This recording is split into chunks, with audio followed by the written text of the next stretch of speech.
Bienvenidos amigos una vez más a nuestro estudio bíblico de los jueves.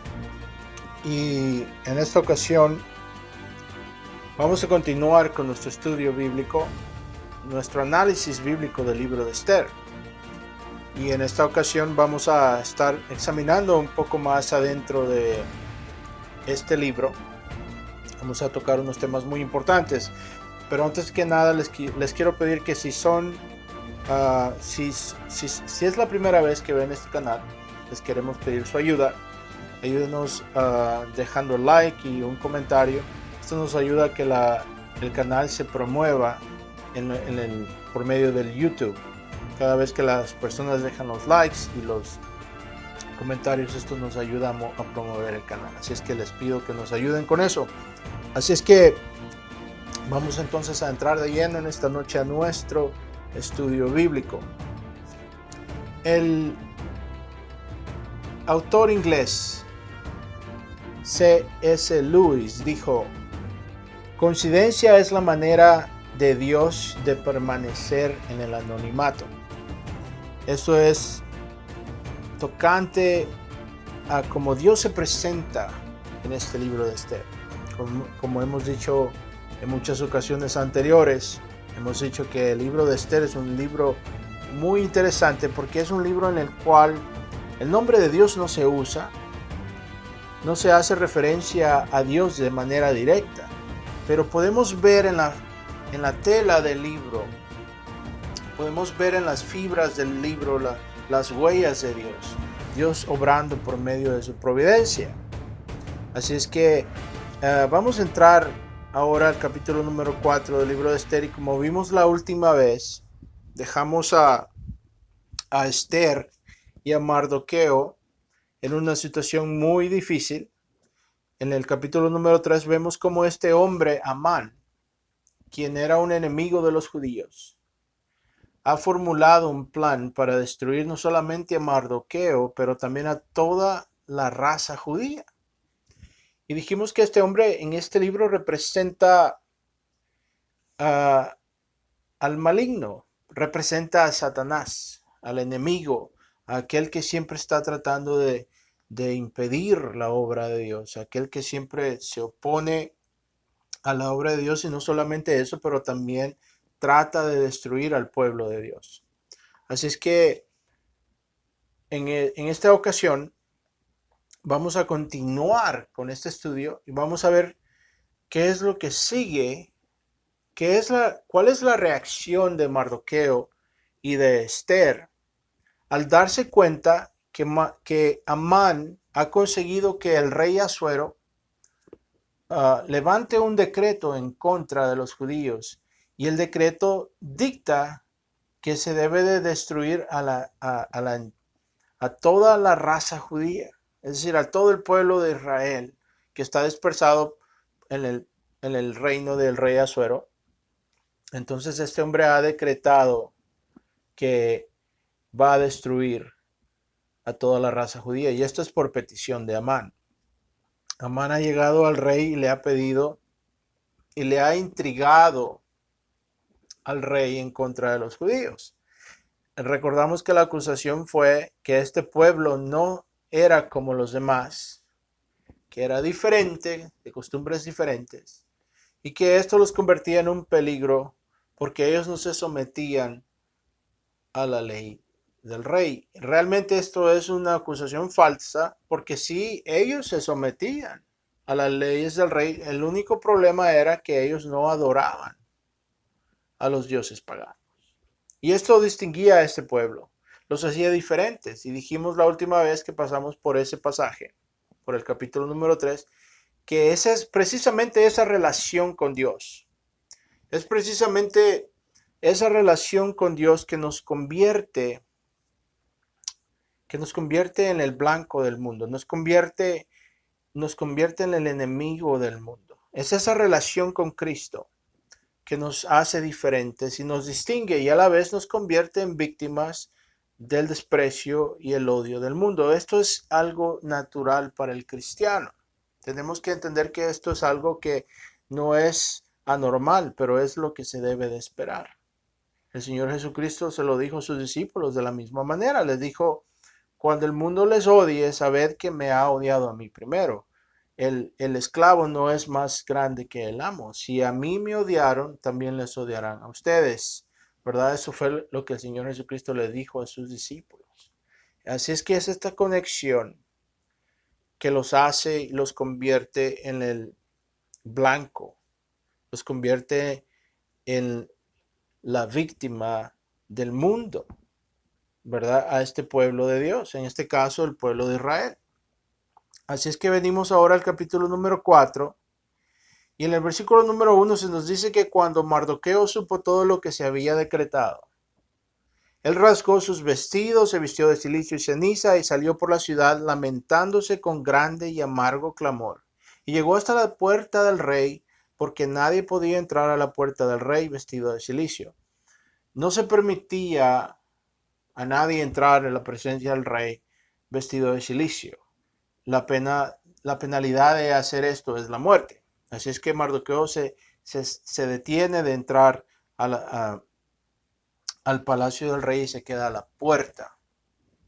Ahora, aquí sucede algo muy interesante porque consternación se empieza a esparcir por todo el reino de Asuero, en todas las provincias donde este decreto que el rey había mandado en contra de los judíos se empieza a hacer, se empieza a conocer. Vemos que el texto nos indica que los judíos empiezan a reaccionar de la misma manera, con gran cilicio, con llanto, lamento, y se postraban en cilicio, se nos dice al final del versículo número 3.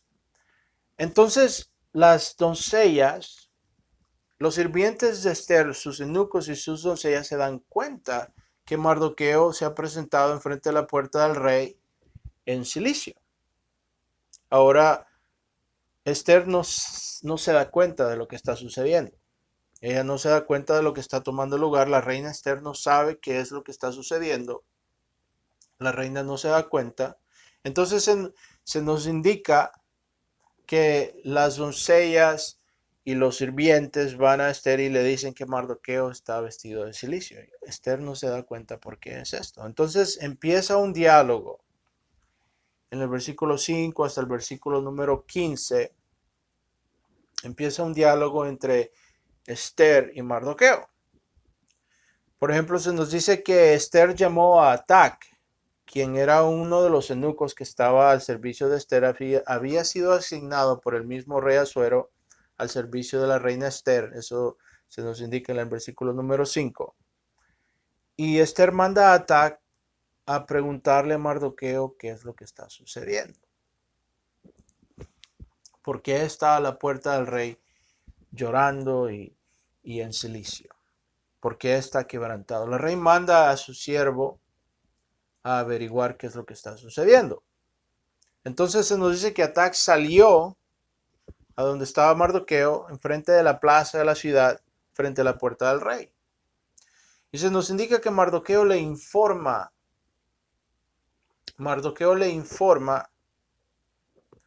a Atac qué es lo que estaba sucediendo e incluso le dice la cantidad de dinero que Amán había ofrecido pagar a los tesoros del rey por la aniquilación de los judíos.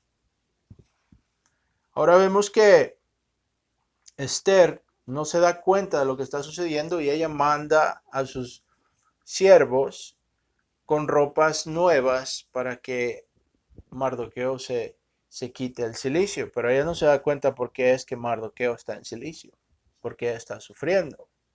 Así es que ella manda esas ropas, pero Mardoqueo no las acepta. Entonces Esther manda a Atac a preguntar qué es lo que está sucediendo y Mardoqueo le cuenta qué es lo que está pasando. Así que se nos indica en el versículo número 8 que Mardoqueo le da incluso una copia del decreto que había sido promulgado en Susa para la destrucción de los judíos, para que se le mostrara a la reina Esther y se le informara. Ahora nos indica el texto que Mardoqueo hace una petición a la reina Esther. Dice, que ella fuera. La petición es la siguiente. Mardoqueo le pide a la reina que ella fuera al rey para implorar su favor y para interceder ante él por su pueblo. Ahora, esto es bien interesante porque hasta este punto la reina, por consejo de Mardoqueo, la reina ha ocultado su identidad étnica. Quiere decir que ella no ha revelado al rey que ella pertenece al pueblo de los judíos. Esto es bien interesante porque muchos comentaristas han especulado de la razón, acerca de la razón por la cual Mardoqueo le sugiere a Esther que no revele su parentela. Algunos han dicho que quizás fue por vergüenza o quizás porque el saber que ella era judía tal vez le iba a causar algún problema cuando, si recordamos, se hace un concurso de belleza para seleccionar quién iba a ser la sucesora de la reina Vashti. Toda clase de especulaciones se han dado tocante al tema. El punto es que hasta este punto la reina no se ha revelado al rey como judía. Y ahora vemos aquí que Mardoqueo le pide a la reina que se revele ante el rey como judía y que interceda por su pueblo. Ahora, esto es bien interesante porque vamos a ver aquí algo muy importante. Algo muy importante. Así que Atac regresa a la reina Esther y le lleva las palabras de Mardoqueo. Entonces encontramos lo que Esther responde a Mardoqueo en el versículo número 10. Dice, entonces Esther habló a Atac y le ordenó que se respondiera a Mardoqueo lo siguiente. Esther dice, todos los siervos del rey y el pueblo de las provincias del rey saben que para cualquier hombre o mujer que vaya al rey en el atrio interior sin ser llamado, el rey tiene una sola ley para los que hacen esto, que sea la muerte, dice. A menos que el rey extienda el cetro de oro para que viva esa persona. Y dice, y yo no he sido llamada para ir ante el rey por estos 30 días. Así que lo que la reina le está diciendo es, todos los siervos del rey, es decir, tú sabes, Mardoqueo, que existe un protocolo, existe una etiqueta real, existe un protocolo. Al rey no se le puede ir a ver simplemente a la hora que se nos dé la gana. Esto es lo que Esther le está diciendo a Mardoqueo. Y que lo que él está pidiendo a ella, podría costarle la vida. Lo que Mardoqueo le está pidiendo a esta reina es algo que va a ponerla a ella en peligro. Esto es lo que Esther está implicando, es lo que ella está insinuando al decir estas cosas. Dice, a mí no se me ha llamado a la presencia del rey por 30 días. Entonces nos indica en el versículo 12, dice, y contaron a Mardoqueo las palabras de Esther. Ahora, esto es bien importante. Quiero simplemente comentar, pasando por aquí, algo muy interesante. Vemos que Esther, la reina Esther, no deja que su familiaridad con el rey, ella es la esposa del rey. Como tal, ella hubiese podido tomar una actitud ligera, pero ella no deja que su familiaridad con el rey, es decir, su cercanía, la confianza que ella podría haber tenido con el rey, no deja que la ciegue al hecho que el rey, por virtud de ser rey, se le debe de tratar con respeto o pagar las consecuencias al falto del respeto. Ahora, esto es muy interesante porque lo que tenemos que entender es lo siguiente. La oficina de un rey representa majestuosidad, dignidad. Ahora, la pregunta que nos vamos a hacer en esta noche es, ¿de dónde provienen estas cosas? ¿De dónde proviene la majestuosidad de un rey? ¿De dónde proviene la necesidad de tratar a una persona, como se dice, real, con dignidad y respeto? ¿De dónde proviene este concepto? Y la realidad de esto es que este concepto proviene de la Biblia. El rey representa a la persona de Dios en la tierra. Es decir, la oficina del rey representa aquella oficina perfecta del rey de reyes. Es por eso que, por ejemplo, en Europa, cuando se establecen los reinados de los reyes de España, de Inglaterra y todos los reyes de Europa, siempre ellos eran coronados por la iglesia, porque se entendía que el rey era el siervo de Dios en la tierra, era el rey que estaba bajo el rey de reyes. Entonces la majestuosidad y el respeto a un rey se debe porque esa oficina representa al rey de reyes. Ahora, esto es importante para el cristiano porque si a un rey secular, si a un rey terrenal, a un hombre, se le da respeto y dignidad por virtud de su oficina, que es de rey, o cualquier otro mandatario se le da ese honor por virtud de ser un líder, ¿cuánto más se nos debe a nosotros de venir a la mente? ¿Cuánto más debemos nosotros de tener en cuenta la majestuosidad de Dios?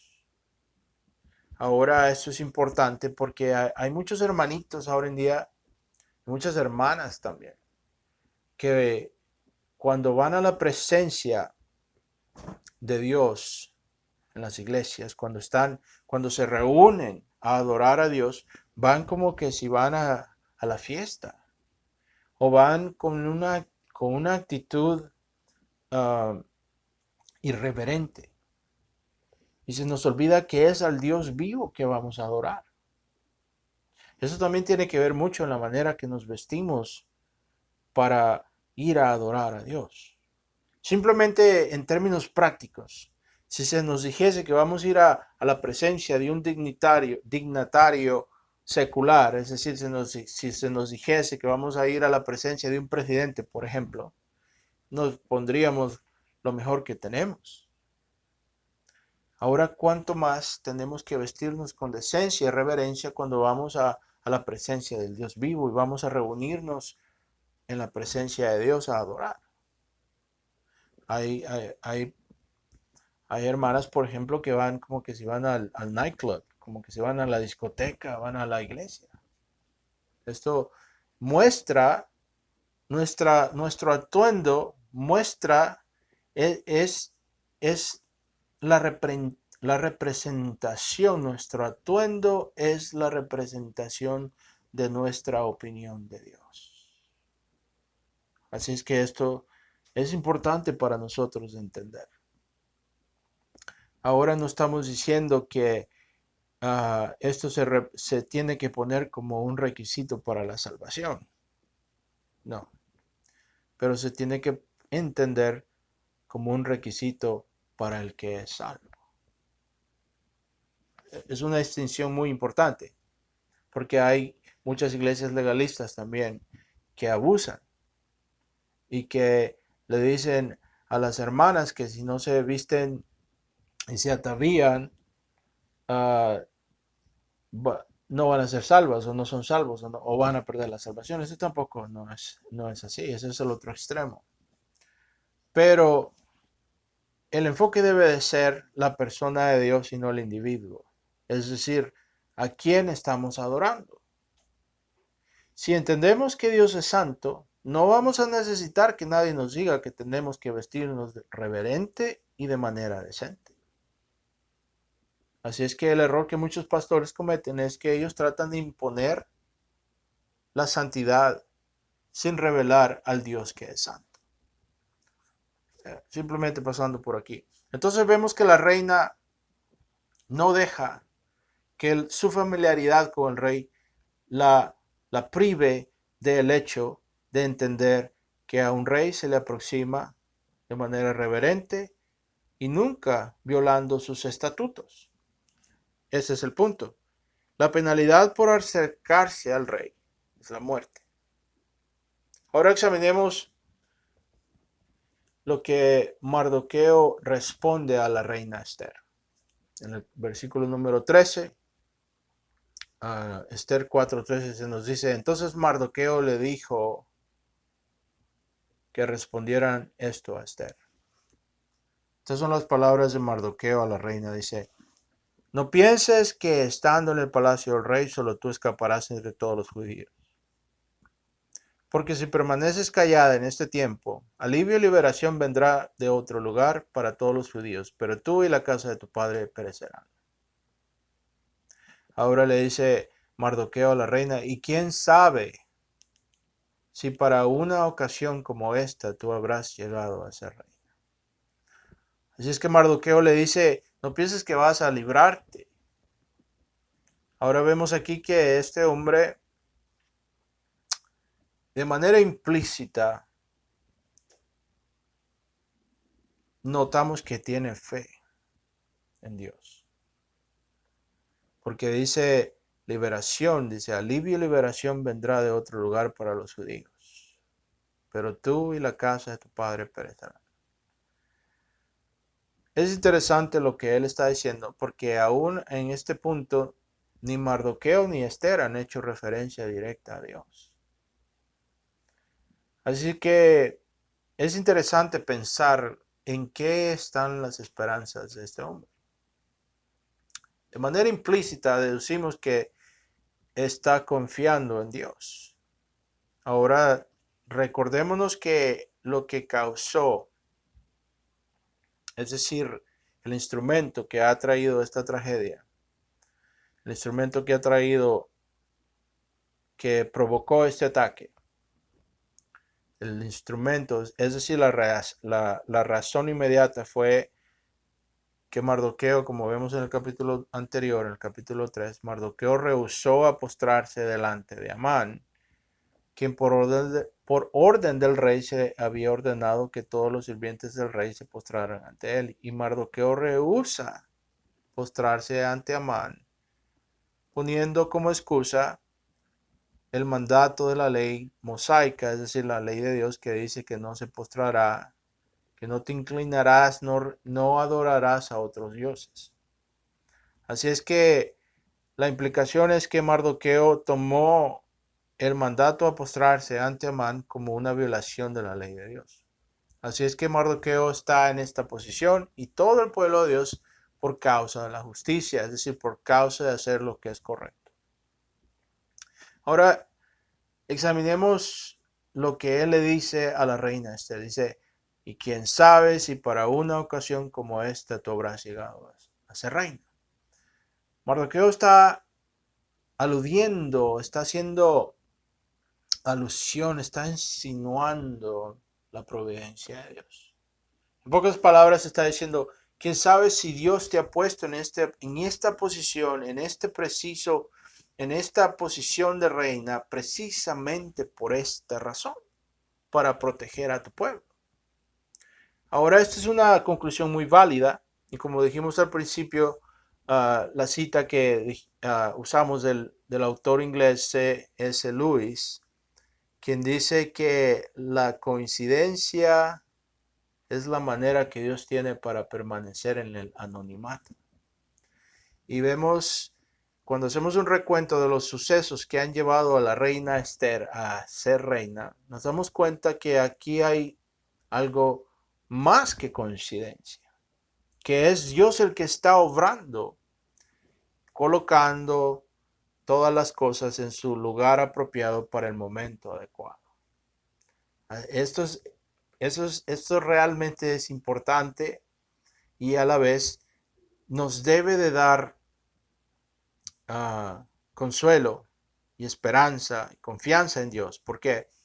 Porque vemos aquí como una serie de eventos que para el ojo humano pareciese que tomaron lugar al azar, que simplemente fueron cosas, coincidencias que llevaron a la reina. Ahora vemos que realmente el que está obrando es Dios detrás de esas coincidencias. ¿Qué es lo que yo puedo obtener como cristiano al saber esto? Bueno, puedo entonces saber que lo que Pablo dijo en Romanos 8:28, por ejemplo, cuando Pablo dice, y sabemos que Dios obra en todas las cosas para el bien, de aquellos quien le aman a Él, quienes han sido llamados acorde a su propósito. Pablo dice, Dios obra en todas las cosas. Eso es importante porque aquí entendemos entonces que lo bueno, también lo malo, el dolor y el sufrimiento, para el cristiano son cosas que tienen un propósito y es hacernos bien, aunque no sea placentero en el momento por el cual estemos pasando por estas cosas. El saber que Dios está en control de toda su creación y que está envuelto en los detalles más minúsculos de la vida de su pueblo, nos da consuelo, porque esto también nos dice que no estamos, Dios no nos ha dejado como víctimas del azar o de la suerte o del destino, que no estamos abandonados a enfrentar las fuerzas naturales de este mundo, pero que al contrario, todas las cosas, las buenas y las malas, en todas las cosas Dios está obrando y que son parte del plan de Dios para su pueblo, para nosotros. Y esto nos da aliento, nos debe de dar aliento. Y esta es precisamente la razón por la cual hemos tomado el tiempo para examinar este libro de Esther. ¿Por qué? Porque en esta doctrina, ¿cuál doctrina? La providencia de Dios, encontramos que Dios gobierna toda su creación y que lo hace de tal manera usando elementos y instrumentos, usando todas las cosas para traer a cabo su cometido, para traer a cabo su propósito.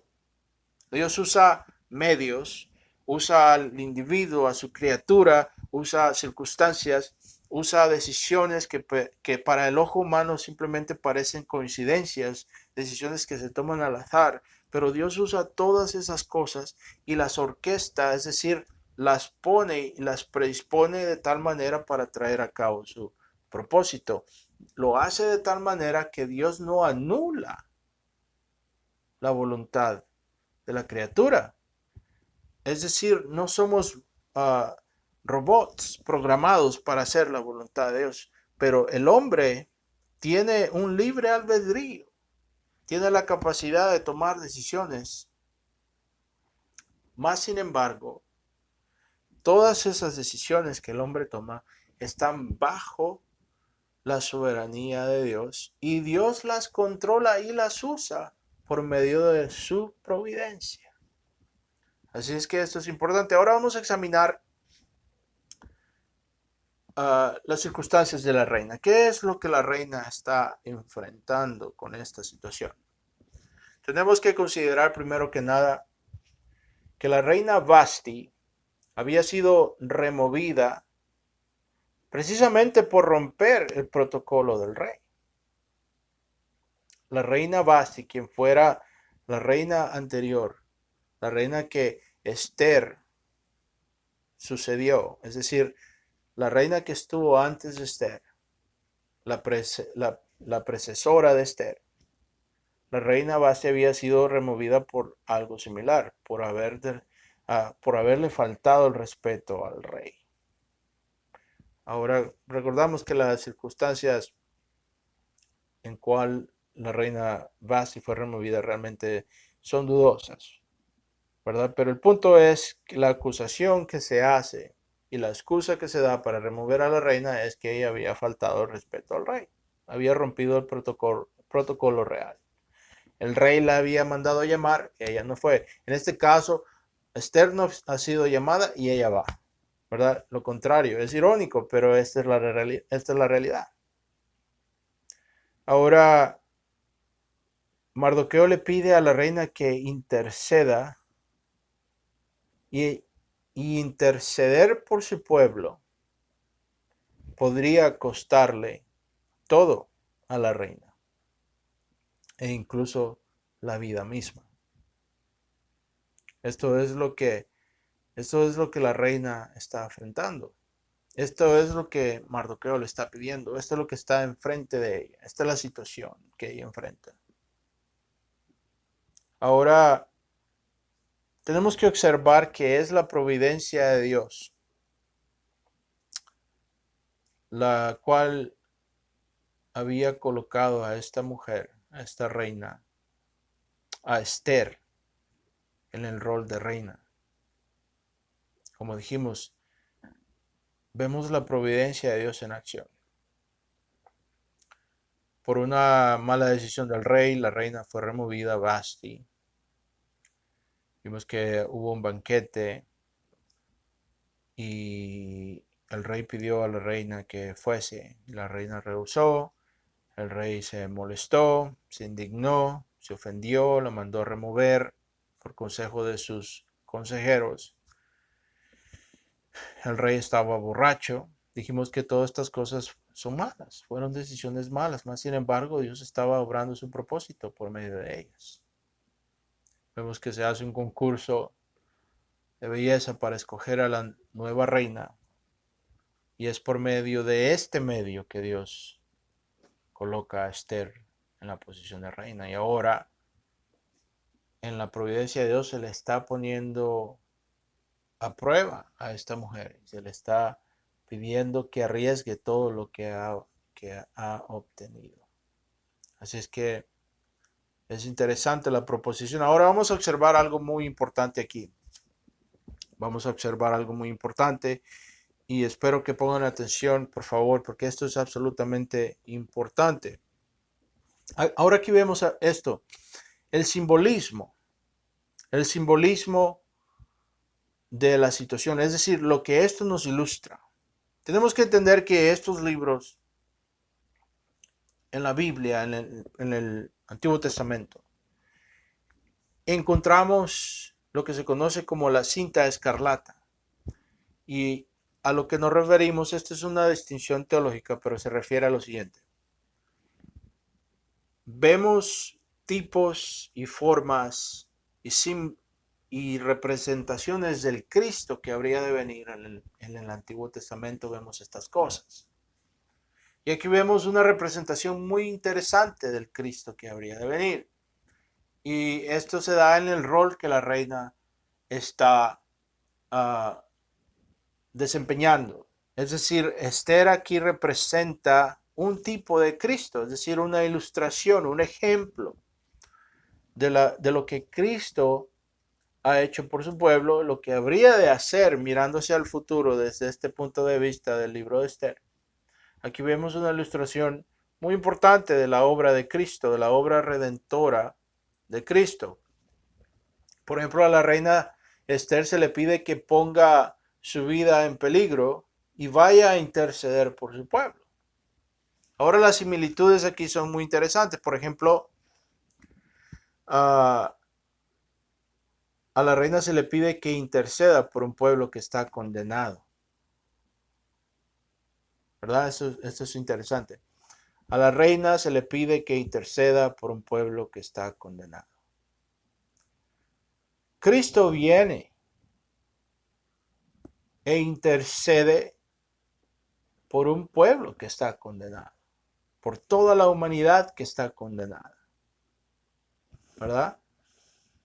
Ahora esto es interesante. A la reina se le pide que interceda por un pueblo que está condenado. De la misma manera, Cristo viene a interceder por pecadores. Cristo intercedió por pecadores, es decir, por aquellos que están condenados. ¿Verdad? Muy interesante. La reina se le pide que interceda por un pueblo que ha sido condenado. A la reina se le pide que interceda por un pueblo que ha sido condenado. Ahora esto es bien interesante.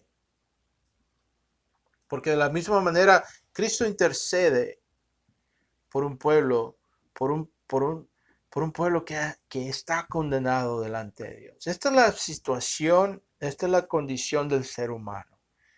Cuando la Biblia nos dice que todos han pecado y hemos caído y estamos destituidos de la gloria de Dios, lo que quiere decir es que nos encontramos en un estado deplorable y que la ira de Dios está sobre nosotros y nuestra condición es precaria. Es decir, que estamos condenados y que estamos en camino al infierno. Esta es nuestra condición.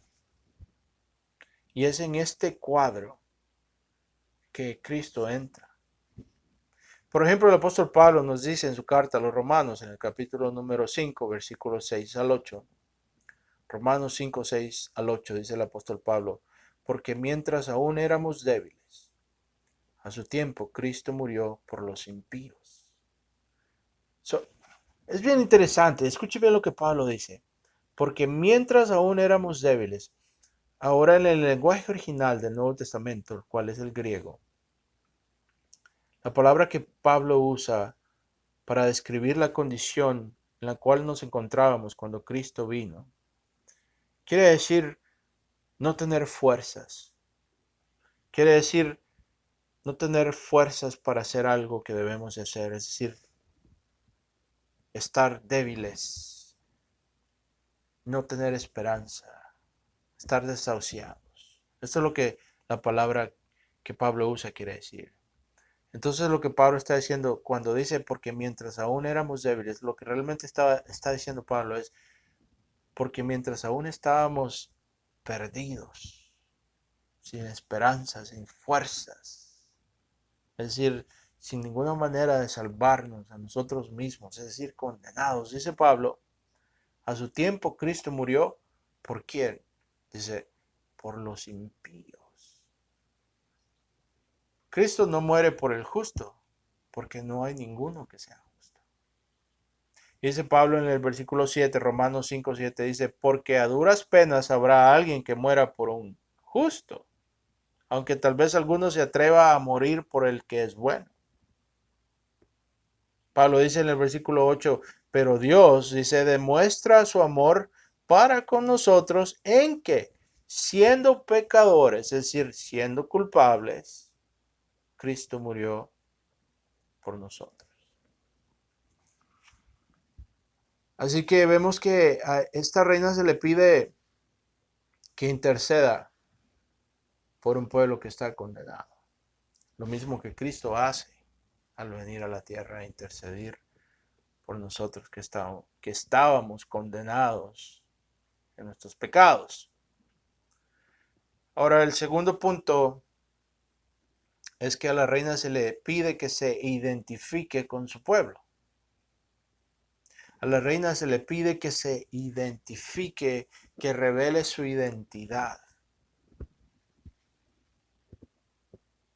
Ahora, de igual manera, a Cristo se le mandó a identificarse con los seres humanos. Por ejemplo, el apóstol Pablo dice en su carta a los Romanos, en el versículo 8, versículos 3 al 4, dice Pablo, pues lo que la ley no pudo hacer, ya que era débil por causa de la carne, ¿verdad? Lo que Pablo está diciendo es lo que la ley no pudo hacer. Quiere decir, el hombre no puede satisfacer la ley de Dios, es decir, los 10 mandamientos. Ninguno de nosotros podemos satisfacerlos. El requerimiento es que nunca los quebrantemos, es que nacemos hasta que morimos. ¿Quién puede decir eso? Así que dice Pablo, pues lo que la ley no pudo hacer, ya que era débil por causa de la carne, es decir, ningún ser humano puede mantener la ley. Dios lo hizo, dice Pablo. Romanos 8:3. Lo que la ley no pudo hacer porque los seres humanos no pueden mantenerla, lo que la ley no pudo hacer porque los seres humanos son débiles para obedecer la ley, dice Pablo, Dios lo hizo. La pregunta que debemos de hacernos entonces es cómo Dios lo ha hecho. Dice Pablo, Dios lo hizo enviando a su propio Hijo en semejanza de carne de pecado y como ofrenda por el pecado condenó al pecado en la carne. Es decir, Cristo vino, se convirtió en un hombre, tomó nuestra carne, más sin pecado, Él fue sin pecado. Mas sin embargo, Él se convirtió en un ser humano como nosotros. y hizo en esa carne lo que nosotros no podemos hacer, es decir, cumplir la ley de Dios. Cristo vino y se identificó como uno de nosotros. Tomó nuestro lugar. Se convirtió en nuestro representante ante el tribunal de Dios. Así como el primer representante que tuvimos en esta tierra fue Adán, quien falló y pecó en contra de Dios, y por causa de él todos hemos muerto. Por causa de él todos somos pecadores, condenados bajo la ira de Dios. De la misma manera, Cristo vino y se identificó con nosotros, se convirtió en uno de nosotros y nos representó delante del tribunal de Dios. De esa manera, vemos que la reina Esther también se le está pidiendo que que ella se identifique con su pueblo delante del rey y los represente y abogue por ellos. Y esta es la similitud que existe. Es de esta manera como esta reina representa para nosotros, nos ilustra lo que Cristo ha hecho por nosotros. Ahora, el último punto que quiero hacer es, a la reina se le pide que se presente ante el rey a riesgo de su vida. Es decir, a menos que el rey le extienda el cetro, la reina perdería su vida. Ahora vemos, cuando leemos el libro, obviamente vemos que ella no pierde su vida. Esther no muere. Pero en este punto ella no lo sabe. Pero a diferencia, y es aquí donde se quiebra la ilustración, porque no es perfecta, obviamente, porque nadie puede realmente representar a Cristo de manera perfecta, pero aquí es donde está la diferencia. Escuchen bien. La reina no muere, obviamente, podemos leer esto en el libro. Pero Cristo sí murió al representarnos a nosotros. Cristo se presentó ante el Tribunal Supremo de Dios Todopoderoso y dio su vida para salvar a su pueblo. Esta es la gran diferencia. Cristo se presenta delante del Tribunal Supremo de Dios como nuestro representante. Al igual que la reina Esther, se presenta delante del atrio interior del rey, es decir, la corte del rey. Pero la reina no muere. Pero Cristo sí murió por nosotros. Como nos dice el apóstol Pablo en su carta a los Efesios, en el capítulo número 5, versículos 1 al 2, dice Pablo, en la luz de todas estas cosas, dice Pablo, sed pues imitadores de Dios como hijos amados, y andad en amor, así como también Cristo os amó y se dio a sí mismo por nosotros, ofrenda y sacrificio a Dios como fragante aroma. ¿Verdad? Entonces vemos aquí que, a diferencia de Esther, vemos que Cristo sí muere. Cristo sí muere, a diferencia de la reina Esther. Vemos la diferencia porque la reina no muere, pero Cristo sí muere por nosotros. Así que esto es bien interesante, porque aquí vemos en esta situación que la reina enfrenta una representación muy interesante de lo que Cristo ha hecho por nosotros en su oficina como nuestro redentor, nuestro representante delante del tribunal de Dios. Cristo sí murió como nuestro representante. Murió como nuestro representante porque en él fueron impuestos nuestros pecados. A él se le cargó a su cuenta nuestros pecados. Y cargado con nuestros pecados, él recibió el peso de la ley de Dios. Él recibió el castigo que la ley de Dios impone y requiere de todos aquellos que quebrantan la ley. Siendo inocente, sin pecado. A él se le imputaron, es decir, se le acreditaron los pecados de su pueblo, los pecados de todos aquellos que creen y se arrepienten. Y por virtud de él, porque él hizo eso, ahora todo el que cree y se arrepiente puede obtener el perdón de sus pecados, un corazón nuevo y la vida eterna por medio de la fe en el Señor Jesucristo. Por la gracia de Dios por medio de la fe. Así es que esto es lo que Cristo ha hecho por nosotros. Este libro nos indica, en la oficina de la reina Esther, nos da una ilustración de lo que Cristo ha hecho por nosotros, al representarnos y al interceder por nosotros como un pueblo condenado. Ahora vemos en el versículo número 15, Esther responde a Mardoqueo. Escuchen lo que dice. Ve y reúne a todos los judíos que se encuentran en la ciudad de Susa y ayunen por mí, no comáis ni bebáis por 3 días, ni de noche ni de día. Ahora esto es importante, porque aquí se nos indica a nosotros que Esther recuerda a Dios. Ella recuerda a Dios porque ya no vemos que ella pone su confianza en su belleza, sino que pide ayuno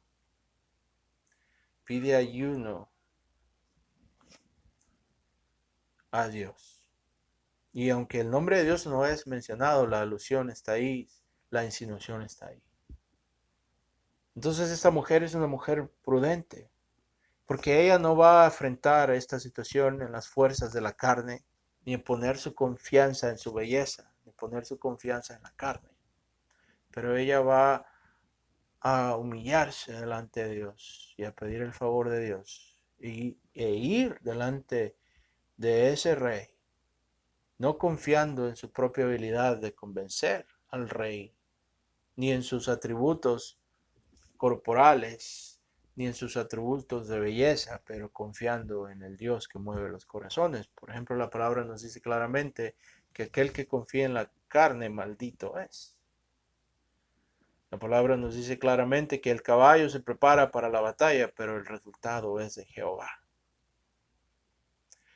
La palabra nos dice que el corazón del rey está en las manos de Dios, es como las aguas en las manos de Dios y Él lo mueve a donde Él quiere. Así que esta es una mujer prudente.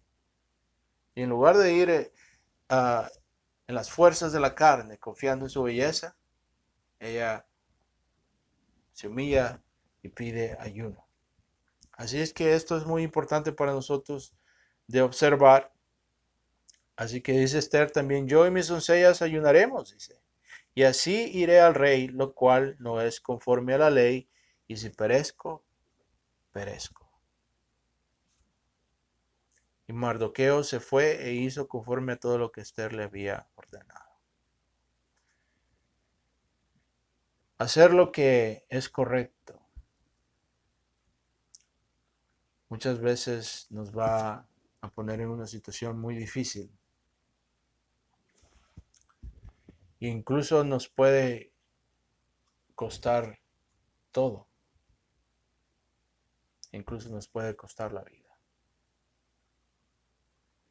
Tenemos que entender que nuestro Señor Jesucristo no nos ha prometido un camino sin dolor, no nos ha prometido una vida sin tribulación, no nos ha prometido una vida sin dolor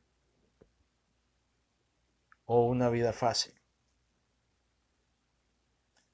Al contrario, el Señor lo dijo de esta manera, dijo, todo aquel que ha de venir en pos de mí, que levante su cruz y se niegue a sí mismo diariamente y me siga.